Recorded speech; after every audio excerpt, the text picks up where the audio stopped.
평생 한 번도 다투지 않고 살아온 여자가 있었습니다. 충북 작은 읍내에서 국밥을 끓이며 70년을 살아온 강은주.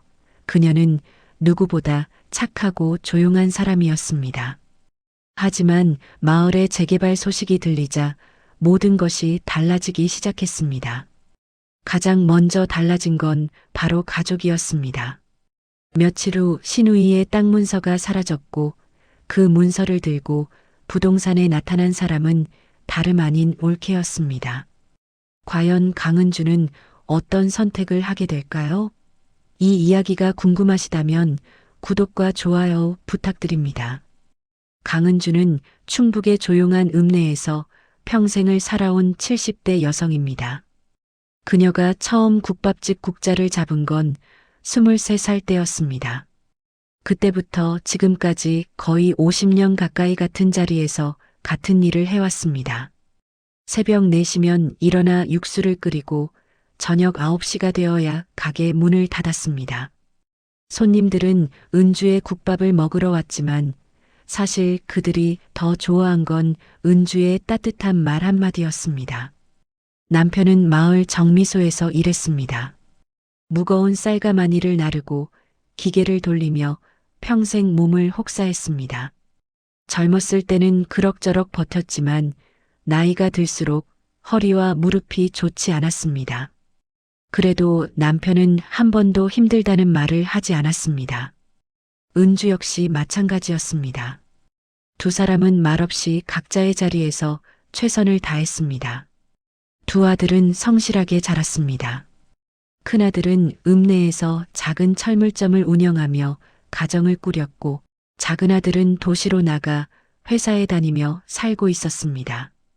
은주는 아들들이 각자 제 앞가림을 하며 사는 모습만으로도 충분히 만족했습니다. 화목하지는 않더라도 최소한 서로 다투지 않고 지내는 것, 그것이 은주가 바라는 전부였습니다. 은주의 성격은 타고난 것이었습니다. 어렸을 때부터 싸움을 싫어했고 누군가와 부딪히는 것을 극도로 꺼려했습니다. 초등학교 시절 친구들 사이에서 다툼이 생기면 은주는 늘 중간에서 말리는 역할이었습니다. 결혼 후에도 마찬가지였습니다. 시댁 식구들과도 동네 이웃들과도 무난하게 지냈습니다. 가끔 억울한 일이 있어도 참았습니다. 참는 것이 편했고 참는 것이 옳다고 생각했습니다. 마을 사람들은 은주를 좋아했습니다. 항상 웃는 얼굴로 대하고 절대 남의 험담을 하지 않았기 때문입니다. 누군가 은주 앞에서 다른 사람 이야기를 꺼내도 은주는 그저 그럴 수도 있지요 하며 넘어갔습니다. 덕분에 은주는 마을에서 가장 신뢰받는 사람 중 하나였습니다. 하지만 몇 해 전부터 마을 분위기가 조금씩 달라지기 시작했습니다. 재개발 이야기가 돌기 시작한 것입니다. 처음에는 그저 소문일 뿐이었습니다. 우리 마을도 재개발 구역에 들어간 때 하는 이야기가 커피숍에서, 슈퍼마켓에서, 은주의 국밥집에서 오갔습니다. 사람들은 반신반의했지만 어딘가 기대하는 눈빛이었습니다. 그리고 2년 전 정식으로 재개발 구역 지정 공고가 났습니다. 마을 전체가 들썩였습니다. 보상금이 얼마나 나올까? 새 아파트는 언제 지어질까? 사람들의 관심은 온통 그쪽으로 쏠렸습니다. 은준의 국밥집도 보상 대상이었습니다. 정확한 금액은 아직 나오지 않았지만 대략적인 추정치가 돌았습니다. 은주는 그 돈이면 남은 여생을 조금 편하게 살 수 있겠다고 생각했습니다. 문제는 보상금 이야기가 나오면서부터였습니다. 사람들이 서로를 다르게 보기 시작했습니다. 누가 얼마를 받을 것 같다는 이야기가 공공연하게 오갔고 은근한 비교가 시작되었습니다. 특히 친척들 사이에서 그런 분위기가 더 심했습니다. 남편의 동생네도 마찬가지였습니다. 남편에게는 동생이 둘 있었는데 둘째 동생 아내, 그러니까 둘째 올케가 유독 보상금 이야기에 민감했습니다. 명절 때 모이면 올케는 자연스럽게 재개발 이야기를 꺼냈습니다. 자기네는 땅이 넓어서 보상금을 많이 받을 거라는 이야기, 새 아파트는 어느 평수로 받을 계획이라는 이야기를 늘어놓았습니다. 처음에는 그저 자랑인 줄 알았습니다. 은주는 그러려니 하며 들었습니다. 하지만 점점 올케의 말투가 달라졌습니다. 형님네는 가게만 있으니까 보상이 적게 나오시겠어요. 우리는 땅도 있고 건물도 있어서 다행이에요 같은 말들이 나왔습니다. 직접적이지는 않았지만 분명히 비교하고 깔보는 뉘앙스였습니다. 은주는 그때도 참았습니다. 굳이 반박할 필요가 없다고 생각했습니다. 남편도 마찬가지였습니다. 동생네가 잘 되면 그것도 좋은 일 아니냐며 웃어넘겼습니다. 하지만 마음 한구석에는 묘한 감정이 생기기 시작했습니다. 설명하기 어려운 불편함이었습니다. 그러던 어느 날 저녁 남편의 누나, 그러니까 신우이에게서 전화가 걸려왔습니다. 신우이는 혼자 살았습니다. 남편을 일찍 여의고 자식도 없이 작은 집에서 혼자 지냈습니다. 신우이가 가진 재산이라곤 집과 작은 밭 한 떼기가 전부였습니다. 그 밭도 재개발 구역 안에 포함되어 있었습니다. 전화를 받는 순간 은주는 신우이의 목소리가 평소와 다르다는 것을 느꼈습니다. 떨리고 있었습니다. 큰일 났어. 신우이의 첫마디였습니다. 은주의 가슴이 철렁 내려앉았습니다. 무슨 일이 시작되려는 것일까요?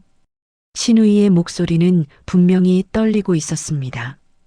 땅 문서가 없어졌어. 은주는 처음엔 그 말을 제대로 이해하지 못했습니다. 땅 문서가 없어졌다는 게 무슨 뜻일까요? 신우이는 다급하게 설명했습니다. 오늘 아침 서랍장을 정리하다가 발견했다고 했습니다. 분명히 그 서랍에 넣어뒀던 땅 문서가 사라졌다는 것이었습니다. 집안을 샅샅이 뒤졌지만 찾을 수 없었다고 했습니다. 은주는 남편에게 급히 이 사실을 전했습니다. 남편의 얼굴이 굳어졌습니다. 당장 가보자. 두 사람은 저녁 준비도 제쳐두고 신우이 집으로 향했습니다. 신우이는 집 안 구석구석을 뒤지고 있었습니다. 옷장 속, 책장 뒤, 심지어 냉장고 위까지 살펴봤지만 문서는 나오지 않았습니다. 은주도 함께 찾아봤습니다. 혹시 다른 곳에 두지 않았을까 싶어 부엌 찬장도 열어봤고 이불장도 뒤졌습니다. 하지만 소용없었습니다. 언제부터 없어진 것 같아요? 은주가 물었습니다. 신우이는 고개를 저었습니다. 모르겠어. 한 달 전쯤 확인했을 땐 분명히 있었는데 신우이의 목소리에는 불안이 가득했습니다. 그 땅은 작았지만 신우이에게는 유일한 재산이었습니다. 재개발 보상금도 그 땅에서 나올 예정이었습니다. 문서가 없으면 보상받기가 복잡해질 수도 있었습니다. 남편이 말했습니다. 누가 다녀간 사람 없어요? 신우이는 잠시 생각하더니 대답했습니다. 지난주에 둘째 올케가 왔었어. 반찬 좀 갖다 준다고. 그 말을 듣는 순간 은주의 머릿속에 뭔가 스쳤습니다. 하지만 아직 확신할 수는 없었습니다. 그저 이상한 느낌일 뿐이었습니다. 다음 날 아침 은주는 동네 부동산에 들렀습니다. 혹시 신우이가 문서를 맡겼을 수도 있다는 생각에서였습니다. 부동산 사장은 고개를 저었습니다. 아니요, 여기는 안 맡기셨는데요. 그런데 사장의 표정이 묘했습니다. 뭔가 말하고 싶은데 망설이는 듯 했습니다. 혹시 무슨 일 있으세요? 은주가 물었습니다. 사장은 주위를 살피더니 작은 목소리로 말했습니다. 사실 며칠 전에 이상한 일이 있었어요. 은주는 귀를 기울였습니다. 누가 여기 와서 땅 문서 재발급 절차를 물어봤어요. 신우이님 땅 말이에요. 은주의 심장이 빨리 뛰기 시작했습니다. 누가 그랬는데요? 사장이 말했습니다. 확실하진 않은데요. 둘째 동서님 같았어요. 그 말을 듣는 순간 은주는 온몸에 소름이 돋는 것을 느꼈습니다. 왜 올케가 신우이의 땅 문서 재발급을 물어봤을까요? 게다가 신우이에게는 그런 말을 하지도 않고 말입니다. 은주는 부동산을 나와 곧장 남편에게 전화했습니다. 여보, 당장 올케네 가봐야겠어요. 남편도 이미 눈치를 챈 듯 했습니다. 나도 지금 가고 있어. 거기서 만나자. 올케네 집 앞에 도착했을 때 은주의 마음은 복잡했습니다. 혹시 오해일 수도 있었습니다. 하지만 부동산 사장의 말이 계속 머릿속을 맴돌았습니다. 남편이 먼저 문을 두드렸습니다. 올케가 나왔습니다. 어머, 형님 무슨 일이세요? 남편이 물었습니다. 며칠 전에 부동산 갔다 왔어? 올케의 얼굴이 순간 굳었습니다. 하지만 곧 웃으며 대답했습니다. 아, 네. 우리 집 땅 관련해서 좀 알아봤어요. 은주가 물었습니다. 언니 땅 문서 재발급 절차도 물어봤다던데요? 올케의 눈빛이 날카로워졌습니다. 누가 그러던가요? 그녀의 목소리에는 당황함이 묻어났습니다. 하지만 금방 평정을 찾았습니다. 아, 그거요? 언니가 혼자 사시니까 혹시 필요하실까봐 제가 미리 알아본 거예요. 뭐가 문제예요? 남편이 말했습니다. 문제는 언니한테 말도 안 하고 그런 걸 알아봤다는 거야. 게다가 지금 그 땅 문서가 없어졌어. 올케는 눈을 크게 뜨며 놀란 척했습니다. 네, 없어졌다고요? 그럼 빨리 재발급 받아야 하는 거 아니에요?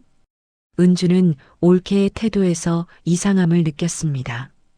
너무 당연하게 재발급 이야기를 꺼냈습니다. 마치 이미 다 계획한 것처럼 말입니다.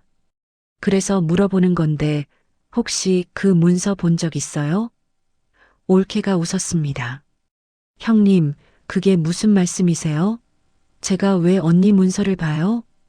분위기가 싸늘해졌습니다. 올케는 계속 모르는 척했지만 그녀의 눈빛에는 묘한 확신이 담겨 있었습니다. 남편이 말했습니다. 우리가 오해한 거면 미안해. 하지만 이건 분명히 짚고 넘어가야 해. 올케가 대답했습니다. 저 억울해요. 제가 뭘 어쨌다고 이러세요. 더 이상 대화가 통하지 않았습니다. 은주와 남편은 올케네 집을 나왔습니다. 차 안에서 두 사람은 한동안 말이 없었습니다. 남편이 먼저 입을 열었습니다. 내가 동생을 너무 믿었나 봐. 은주는 남편의 손을 잡았습니다. 아직 확실한 건 아니에요. 좀 더 지켜봐야죠. 하지만 불길한 예감은 틀리지 않았습니다. 사흘 후 신우이에게서 또 전화가 왔습니다. 이번에는 인감 도장이 없어졌다는 것이었습니다. 신우이는 울먹이는 목소리로 말했습니다. 이거 우연이 아니에요. 누가 일부러 가져간 것 같아. 은주는 더 이상 참을 수 없었습니다. 남편에게 말했습니다. 여보, 이제 확실해요. 올케가 가져간 게 맞아요. 남편도 인정할 수밖에 없었습니다. 하지만 증거가 없잖아. 어떻게 하지? 은주는 깊은 한숨을 내쉬었습니다. 그날 밤 은주는 잠을 이룰 수 없었습니다. 평생 다투지 않고 살아왔는데 이제 가족과 정면으로 부딪혀야 할 상황이 왔습니다. 참고 넘기면 될까요? 아니면 끝까지 따져야 할까요? 신우이를 생각하면 그냥 넘길 수 없었습니다. 하지만 가족이 깨질까봐 두려웠습니다. 새벽녘 은주는 결심했습니다. 이건 단순히 문서 분실 문제가 아니었습니다.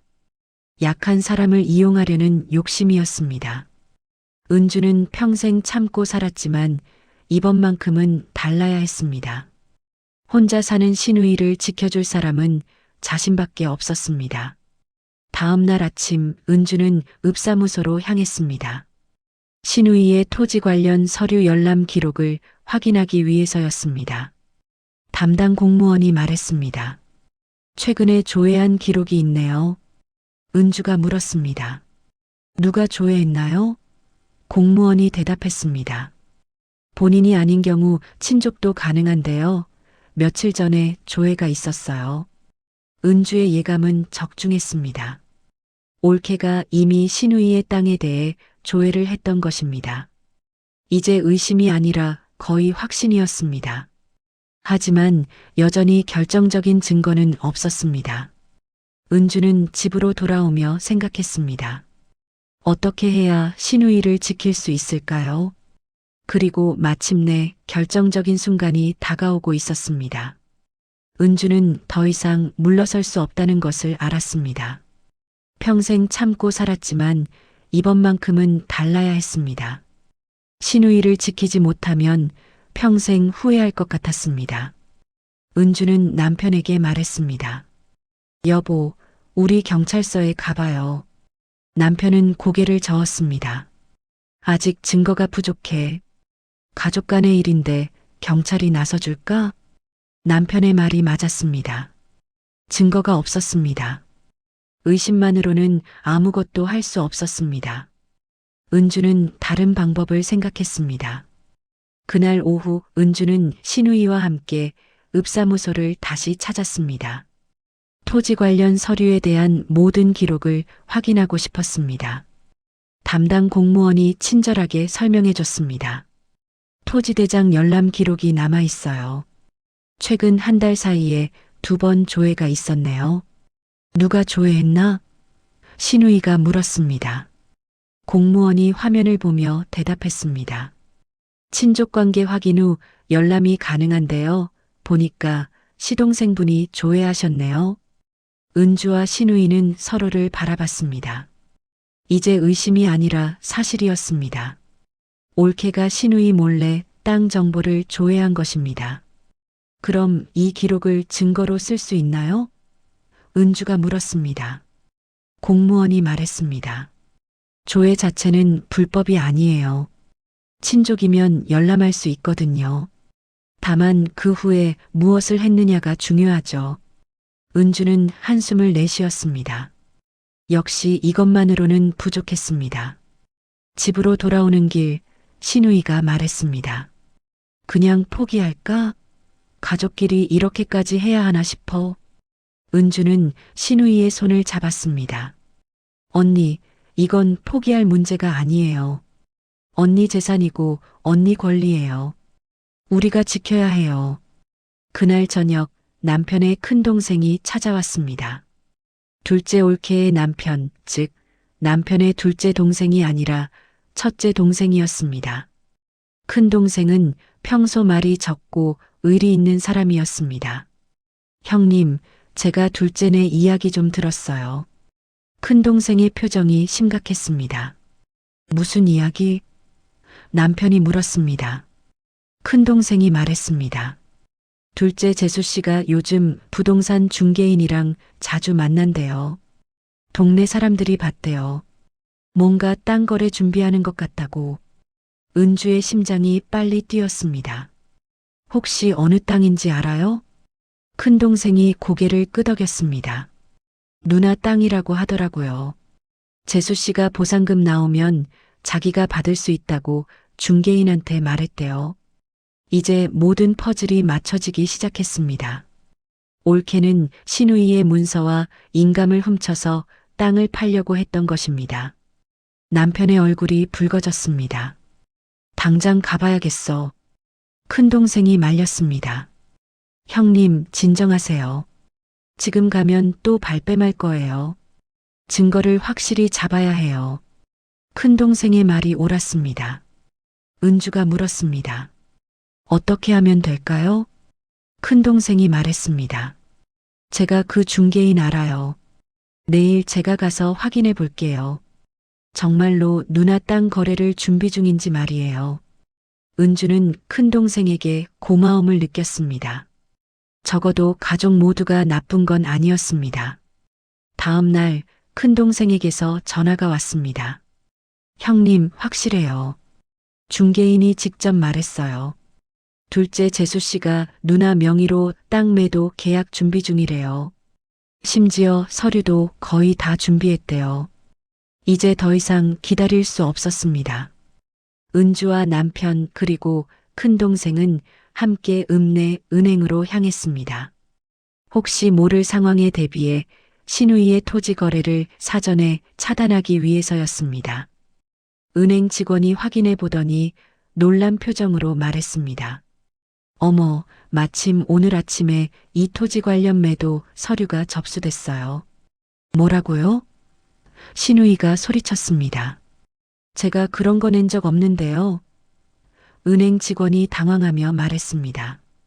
그런데 여기 제출자 이름이 본인 아니신데요. 직원이 화면을 보여줬습니다. 제출자는 둘째 올케였습니다.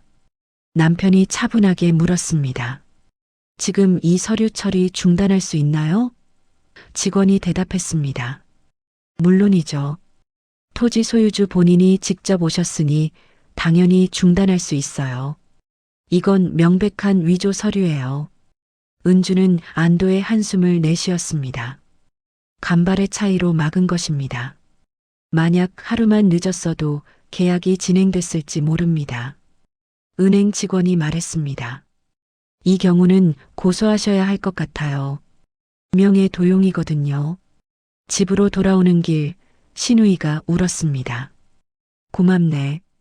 내 땅 다 빼앗길 뻔했는데. 은주가 신우이의 등을 토닥였습니다. 언니, 당연한 거예요. 우리가 가족이잖아요. 그날 저녁 남편은 둘째 동생을 불렀습니다. 올케도 함께 왔습니다. 남편이 차분하지만 단호한 목소리로 말했습니다. 오늘 은행에 다녀왔어. 내 와이프가 무슨 짓을 하려고 했는지 다 알아. 올케의 얼굴이 하얗게 질렸습니다. 둘째 동생이 어리둥절한 표정으로 물었습니다. 형님, 무슨 말씀이세요? 남편이 차근차근 설명했습니다. 땅 문서 분실, 인감 도용, 은행 서류 제출까지 모든 것을 말했습니다. 둘째 동생은 믿을 수 없다는 듯 아내를 바라봤습니다. 올케가 변명하기 시작했습니다. 저는 언니를 도우려고 한 거예요. 언니 혼자서는 재개발 보상 절차를 감당할 수 없잖아요. 그래서 제가 대신 남편이 말을 끊었습니다. 대신 허락도 안 받고 몰래 서류를 훔쳐서 은주가 처음으로 입을 열었습니다. 올케, 이건 도움이 아니에요. 욕심이에요. 다른 사람 재산을 탐낸 거예요. 올케가 반박했습니다. 아니에요. 저는 그냥. 하지만 그녀의 목소리는 점점 작아졌습니다. 거짓말이라는 것을 스스로도 알고 있었기 때문입니다. 큰 동생이 말했습니다. 재수 씨, 이번 일은 정말 잘못됐어요. 가족이라고 해서 남의 재산을 함부로 건드리면 안 돼요. 둘째 동생도 고개를 숙였습니다. 형님, 죄송합니다. 제가 아내를 제대로 못 봤습니다. 남편이 말했습니다. 나는 내가 잘못한 게 아니라고 생각해. 하지만 이번 일은 그냥 넘어갈 수 없어. 누나한테 제대로 사과하고 다시는 이런 일 없게 해. 올케는 결국 고개를 숙였습니다. 죄송합니다. 며칠 후 올케는 신우이를 직접 찾아가 무릎을 꿇고 사과했습니다. 훔친 인감도장도 돌려줬습니다. 신우이는 올케를 용서했습니다. 다음부터는 이러지 마라. 우리는 가족이잖아. 올케는 눈물을 흘리며 고개를 숙였습니다. 재개발은 예정대로 진행됐습니다. 신우이는 정당한 보상금을 받았습니다. 그 돈으로 작은 아파트를 분양받고 남은 여생을 편하게 살 수 있게 됐습니다. 은준의 국밥집도 보상을 받았고 은주와 남편은 새 아파트로 이사했습니다. 어느 날 저녁 새 집에서 은주는 남편에게 말했습니다. 여보, 제가 이번에 많이 배웠어요. 남편이 물었습니다. 뭘 배웠는데? 은주가 대답했습니다. 참는 게 항상 옳은 건 아니라는 것이요. 때로는 맞서 싸워야 한다는 거요. 남편이 은주의 손을 잡았습니다. 당신이 끝까지 포기하지 않아서 누나를 지킬 수 있었어. 고마워. 은주는 미소 지었습니다. 70평생을 조용히 살아왔지만 이번 일을 통해 진짜 용기가 무엇인지 알게 됐습니다. 창밖으로 저녁 노을이 보였습니다. 은주는 생각했습니다. 인생은 참 알 수 없습니다. 하지만 옳은 일을 위해 용기를 낸다면 결국 좋은 결과가 온다는 것을 이번에 확실히 배웠습니다. 그리고 가족이란 서로를 이용하는 관계가 아니라 지켜주는 관계라는 것도 깨달았습니다. 은주는 평생 다시 이런 일이 없기를 바랐습니다. 하지만 만약 또 이런 일이 생긴다면 이제는 물러서지 않을 자신이 있었습니다. 조용히 살아온 70년이었지만 마지막 순간에 제대로 된 선택을 했다는 것이 은주에게는 큰 위안이었습니다. 그로부터 1년이 흘렀습니다. 은주는 새 아파트에서 아침을 맞이했습니다. 더 이상 새벽 4시에 일어나지 않아도 됐습니다. 국자를 잡지 않아도 됐습니다. 처음에는 이 여유가 낯설었습니다. 50년 가까이 해온 일을 멈추니 오히려 불안했습니다. 하지만 이제는 이 고요한 아침이 좋았습니다. 남편도 정미소 일을 그만뒀습니다. 평생 혹사한 허리와 무릎이 이제는 좀 쉴 때가 됐다고 의사가 말했습니다. 두 사람은 이제 진짜 노후를 시작했습니다. 보상금 덕분에 당장 경제적 걱정은 없었습니다. 물론 크게 풍족하지는 않았지만 두 사람이 조촐하게 살기에는 충분했습니다. 신우이도 같은 아파트 단지에 입주했습니다. 은준의 집에서 2개 동 떨어진 곳이었습니다. 걸어서 5분이면 갈 수 있는 거리였습니다. 신우이는 이제 더 이상 외롭지 않았습니다. 거의 매일 은준의 집에 들러 차를 마시고 이야기를 나눴습니다. 가끔은 함께 마트에 가거나 동네를 산책했습니다. 내 인생에서 가장 잘한 일이 뭔지 알아? 어느 날 신우이가 물었습니다. 은주가 고개를 갸우뚱했습니다. 신우이가 웃으며 말했습니다. 은주 같은 사람을 가족으로 만난 거야. 은주 아니었으면 저 지금쯤 어떻게 됐을까? 은주는 고개를 저었습니다. 언니, 그런 말씀 마세요. 저도 언니 덕분에 많이 배웠어요. 신우이가 물었습니다. 뭘 배웠는데? 은주가 대답했습니다. 참는 것도 중요하지만 지켜야 할 것을 지키는 게 더 중요하다는 것이요. 올케와는 어떻게 됐을까요? 처음 몇 달은 어색했습니다. 명절에도 서로 눈을 마주치기 힘들었습니다. 하지만 시간이 약이었습니다. 올케는 진심으로 반성한 것 같았습니다. 더 이상 보상금 이야기를 꺼내지 않았고 신우이를 대하는 태도도 달라졌습니다. 지난 추석 때였습니다. 온 가족이 큰동생네 집에 모였습니다. 올케가 은주에게 조용히 다가왔습니다. 형님, 정말 죄송했어요. 제가 그때 정신이 나갔었어요. 은주는 올케의 손을 잡았습니다. 이제 됐어. 다 지난 일이야. 올케가 말했습니다. 저 그때 보상금이 너무 탐났어요. 우리도 잘 살고 싶었어요. 그런데 방법이 완전히 잘못됐어요. 은주는 고개를 끄덕였습니다. 사람 마음 다 이해해. 하지만 잘못된 방법으로 얻은 건 결국 화가 돼. 올케가 눈물을 글썽이며 말했습니다.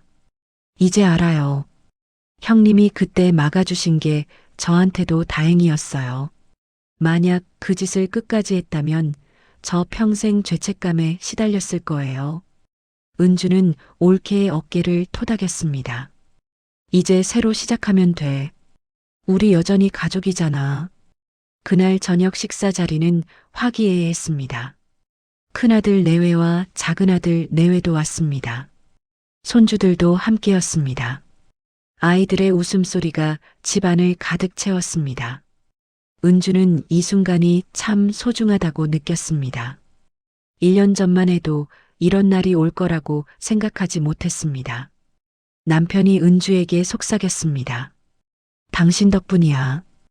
당신이 용기 내지 않았으면 우리 가족 다 망가졌을 거야. 은주는 남편의 손을 꼭 잡았습니다. 우리 함께 해낸 거예요. 요즘 은주는 새로운 취미를 찾았습니다. 아파트 노인정에서 서예를 배우기 시작했습니다. 처음에는 붓을 잡는 것도 어색했지만 점점 재미를 느꼈습니다. 먹 냄새를 맡으며 한 획 한 획 글씨를 쓰다 보면 마음이 편안해졌습니다. 어느 날 은주는 용기라는 글자를 썼습니다. 선생님이 칭찬했습니다. 은주 씨, 글씨에 힘이 있네요. 무슨 좋은 일 있어요? 은주는 웃으며 대답했습니다. 네, 제가 최근에 용기가 뭔지 배웠거든요. 신우이도 노인정 활동에 적극적으로 참여했습니다. 노래교실에 다니고 가끔 게이트볼도 했습니다. 예전처럼 혼자 집에 틀어박혀 있지 않았습니다. 신우이의 얼굴에는 생기가 돌았습니다. 겨울이 왔습니다. 첫눈이 내리던 날 은주는 베란다에서 눈을 바라봤습니다. 남편이 다가와 함께 섰습니다. 무슨 생각해? 은주가 대답했습니다. 예전 생각이요. 국밥집 하던 시절 말이에요. 그립냐? 남편이 물었습니다. 은주는 고개를 저었습니다. 아니요. 그저 감사한 거예요. 그때도 행복했고 지금도 행복해요. 다만 지금은 제가 좀 더 강해진 것 같아요. 남편이 웃었습니다. 강해진 정도가 아니라 완전히 달라졌어. 예전에 당신은 절대 싸우지 않았잖아. 은주가 말했습니다. 여보, 그건 싸운 게 아니에요. 지킨 거예요. 지켜야 할 것을 지킨 거라고요. 봄이 되자 은주는 작은 텃밭을 가꾸기 시작했습니다. 아파트 옥상 공동 텃밭이었습니다. 상추와 고추를 심었습니다. 매일 물을 주고 잡초를 뽑으며 식물이 자라는 것을 지켜봤습니다. 씨앗에서 싹이 트고 잎이 나고 열매를 맺는 과정이 신기했습니다. 신우이도 옆 텃밭을 맡았습니다. 두 사람은 나란히 앉아 흙을 만지며 이야기를 나눴습니다. 우리 나이에 새로운 걸 시작하니까 재미있네. 신우이가 말했습니다. 은주가 대답했습니다. 맞아요. 배움에는 나이가 없는 것 같아요. 어느 날 저녁 큰아들이 찾아왔습니다. 엄마, 요즘 표정이 밝아지셨어요. 은주는 웃었습니다. 그래, 아마 마음이 편해져서 그런 것 같아. 큰아들이 물었습니다. 작년에 올케 일 때문에 힘드셨죠? 은주는 고개를 끄덕였습니다. 힘들었지. 하지만 그 일을 통해 배운 게 더 많아. 작은 아들도 자주 전화했습니다. 도시에서 일하느라 자주 못 오지만 매주 안부를 물었습니다. 엄마 건강하시죠? 아빠는요? 은주는 아들의 목소리를 들으며 행복했습니다. 자식들이 건강하고 각자 자기 삶을 잘 살고 있다는 것, 그것만으로 충분했습니다. 이제 은주는 알았습니다. 인생에서 가장 중요한 것은 돈도 명예도 아니라는 것을요. 소중한 사람들을 지키는 것, 옳은 일을 위해 용기를 내는 것, 그리고 서로 용서하고 화해하는 것이 진짜 가치라는 것을 배웠습니다. 창밖으로 봄바람이 불어왔습니다. 은주는 깊게 숨을 들이마셨습니다. 70년을 살아오며 마지막 순간에 가장 큰 교훈을 얻었습니다. 앞으로 얼마나 더 살지 모르지만 이제는 두렵지 않았습니다. 은주에게는 용기가 있었고 사랑하는 가족이 있었고 무엇보다 자신을 믿는 힘이 생겼기 때문입니다.